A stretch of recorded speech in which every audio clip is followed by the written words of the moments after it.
आम की खेती के लिए किसी विशेष किस्म की जमीन की जरूरत नहीं है। आम पथर्रा जमीन हो, मुर्मी जमीन हो, बंजर हो, कोई भी अनुपजाऊ जमीन भी हो, वहां भी बहुत अच्छे ढंग से खेती की जा सकती है। डॉक्टर रामलाल कश्यप की विशेष धारणा थी कि किसानों को एक कुछ ऐसा इनकम होना चाहिए जो धान के सिवाय भी, और उनकी वार्षिक आमदनी में अच्छी बढ़ोतरी।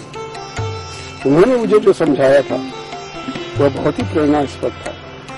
उन्होंने ये कहा था कि पूरा आम के लिए बिलासपुर सबसे अच्छी जगह है। यहाँ मानसून अच्छा है, बरसात अच्छी है, और यहाँ सूर्य नारायण मेला पूरे आम के बगीचे में लगता है। राजपथ जो रतनपुर से बिलासपुर तक है, वहाँ पूरा आम के पेड़ लगे हुए हैं। इसके बावजूद भी किसी भी नदिया के पास, किसी भी तालाब के चारों तरफ आम के पेड़ आपको कटघोरा, बलौदा, जो भी जंगल इलाका है जहाँ पर भी, वहाँ चारों तरफ मिल जाएंगे। ऐसे में यदि किसान आज के दिन आम की फसल की खेती करे और पूरे लगन के साथ करे तो एक तो 12 महीने का काम है, और कोई किसान ऐसा नहीं है जिसके पास में कोई कोला, बाड़ी, या यदि 5-7 एकड़ का किसान है तो आधा एकड़ जमीन ऐसी हो जिसके पास में धान नहीं होता हो। उस जमीन में यदि आम के पौधे रोप दिए जाए तो उनके एक सालाना आय का प्रमुख स्रोत बन जाएगा। उन्होंने मुझे उत्साहित किया, प्रोत्साहित किया, और उन्होंने ये भी कहा कि हम लोग आम के बारे में जानते हैं पर हम आम की खेती नहीं कर सके, और अब तो हमारी उम्र दूसरी होगी, आप लोग कर सकते, और आपके करने से दूसरे लोग करेंगे।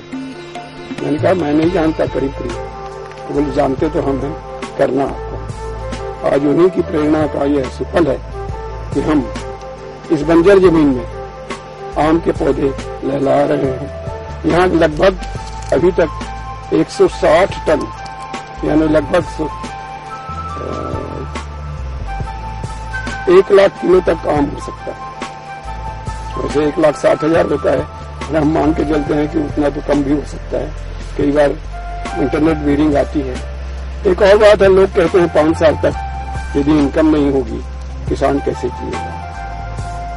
इसका सीधा सा हल है कि यदि इंटरक्रॉपिंग की जाए, 2 पेड़ जब छोटे छोटे रहते हैं, पौधा तो बीच 10-10 मीटर में लगा रहता है, 30 फीट में, उस बीच की जगह में यदि फल, सब्जी, हल्दी या अदरक कुछ भी करे तो उसका परिवार आराम से पल सकता है। ड्रिप, उन्होंने बताया था कि ड्रिप नहीं लगाएंगे तो आप आम मत लगाइए, क्योंकि आदमी इतना सक्षम नहीं है कि वो फलों को, पौधे को पानी दे सके।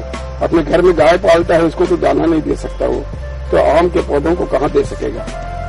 तो ड्रिप एक ऐसी चीज है, टपक सिंचाई जिसको बोलते हैं, आज के दिन उसमें 70% सब्सिडी है, और पूरा का पूरा पानी पूरी तौर से उपयोग होता है और सीधे जड़ में जाता है, और उस पानी से कहीं भी घास होने की भी शिकायत नहीं है। बहुत कम पानी में काम भी चल जाता है और पौधे भी बहुत पुष्ट होते हैं।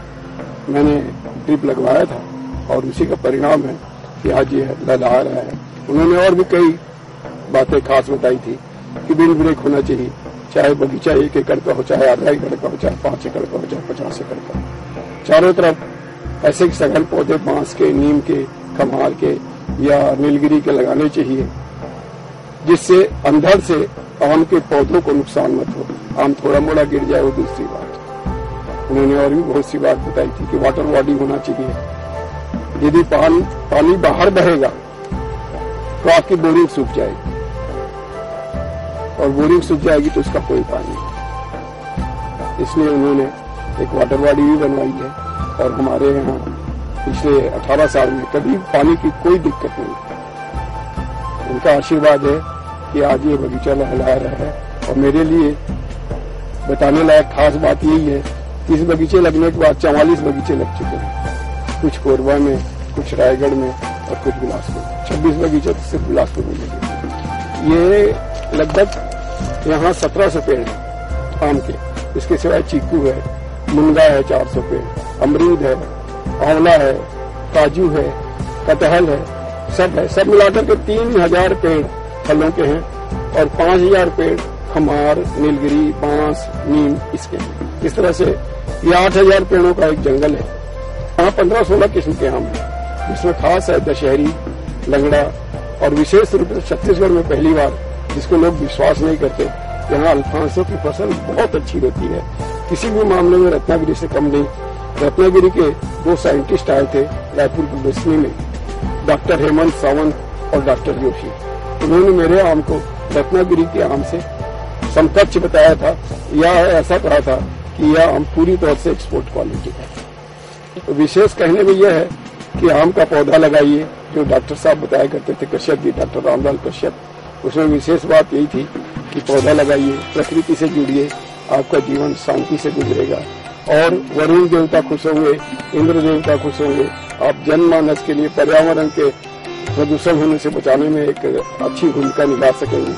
सब मिलाकर यह आय का साधन बनना चाहिए, ये उन्होंने प्रूफ करने की कोशिश की और ये यहाँ प्रूफ है कि आज मैं करीब 14-15 लाख रुपए का आम बेचता हूँ और यहाँ का खर्च 4 से 5 लाख।